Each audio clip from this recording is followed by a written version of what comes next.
చిలిపి దొంగతనాలు. ఫుడ్ కొట్టేసేవాడిని స్వీట్లు. నేను స్వీట్ క్రేవింగ్ ఎక్కువ, సో స్వీట్లు కొంచెం బాగానే కొట్టేసేవాడిని. ఓకే, ఫుడ్ అంటే అదొక ఎమోషన్ అండి. సో యా, కాదు, టిఫిన్స్ పక్కన నుంచి వాళ్ళది కాదు, ఇంట్లో చెల్లి దగ్గర. ఇంట్లో చెల్లి దగ్గరేనా? అయితే పర్లేదు, ఇంట్లో ఫుడ్ మన ఫుడ్ అన్నమాట. ఇప్పుడు మనం రాబిన్ హుడ్ గురించి మాట్లాడదాం.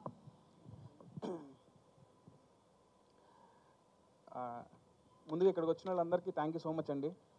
So March 28 summer cinema, first cinema. డెఫినెట్గా నేను కాన్ఫిడెంట్గా నేను ఆర్ఆర్తో చూసుకున్నాను అండి సినిమా. నేను చాలా కాన్ఫిడెంట్గా ఉన్నా సినిమా బ్లాక్ బస్టర్ కొడతామని. ఎందుకు అంటే బేసిక్గా నాలోనే ఒక పెద్ద క్రిటిక్ ఉన్నాడండి. నాకు మామూలుగా అందరూ గ్యాప్ వచ్చింది, చాలా టైం పట్టింది అంటారు కదా. సో నాకేంటంటే నాలోనే చాలా పెద్ద క్రిటిక్ ఉన్నాడు. ఏది ఒకసారి చేస్తే సాటిస్ఫాక్టరీ అనిపించదు, అరే ఇదేంటి ఇలా ఉంది, మళ్ళీ చేద్దాం అని చెప్పి రీవర్క్ చేస్తానండి. నాకు దీనికి చాలా మంచి టైం కూడా దొరికింది. So I strongly believe this is my best work till date. So ఒక సినిమా సక్సెస్ అవ్వడానికి చాలామంది కారణం ఉంటారండి. ఎందుకంటే ఈ సినిమాకి ఇంత బాగా రావడానికి రీజన్ అయితే మా ప్రొడ్యూసర్ రవి గారు, నవీన్ గారు, వీళ్ళే కనుక లేకపోతే, అంటే కథ చెప్పినప్పుడు ఇంత స్పాన్ ఉందని చెప్తే మేము కథను నమ్మి సినిమా చేస్తాం, బడ్జెట్లు కాంబినేషన్లు నమ్మి కాదు. సో నీకు కథ నచ్చింది మాకు, సో నీకు ఎంత స్పాన్ ఉన్నా ఓకే అని ఇప్పటి వరకు నో క్వశ్చన్స్ ఆస్క్డ్ అండి. So thank you so much Ravi sir and Naveen గారు. సో మీరు లేకపోతే మాత్రం సినిమా ఇంత బాగా వచ్చేది కాదు, నేను ఇంత కాన్ఫిడెంట్గా ఉండేవాడిని కాదు సార్. అండ్ ఈ సినిమాకి నాకు ఫస్ట్ నుంచి బ్యాక్ బోన్ ఎవరంటే నితిన్ అన్న. సో అంటే ఆయన కూడా అంతే, నన్ను ఎంత బిలీవ్ చేస్తారంటే స్క్రిప్ట్ ఒకవేళ నేను ఫస్ట్ సినిమా ఓకే అయిన తర్వాత స్క్రిప్ట్ చెప్పినా కూడా కొన్ని సీన్లు చెప్పకపోయినా సరే లేదు నువ్వు చేస్తావని ఆ కాన్ఫిడెన్స్తో ఏ రోజు ఏ క్వశ్చన్స్ అడగలేదు.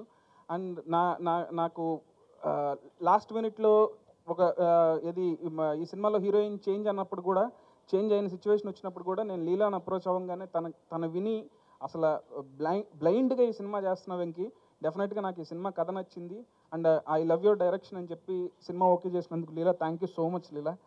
అండ్ నేను రాజేంద్ర ప్రసాద్ గారికి చిన్నప్పటి నుంచి చాలా పెద్ద ఫ్యాన్ అండి. మా నాన్నగారు కూడా ఆయన సినిమాలు తీసుకెళ్ళేవాళ్ళు అన్ని సినిమాలకి.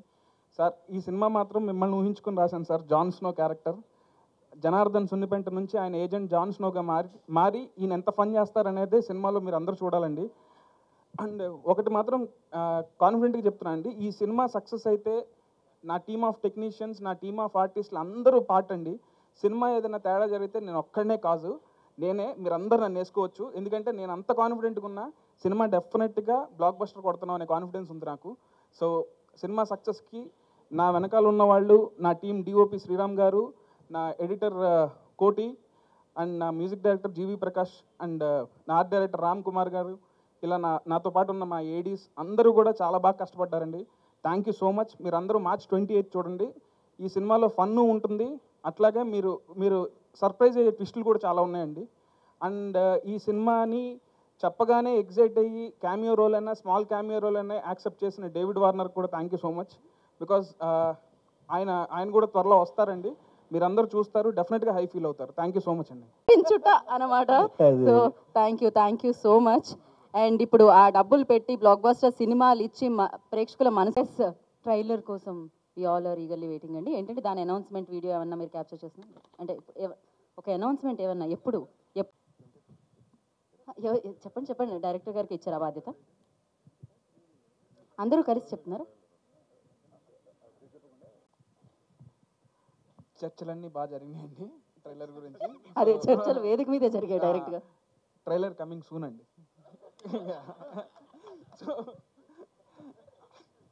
ఎంత పెద్ద మాట అండి అది, కమింగ్ సూన్.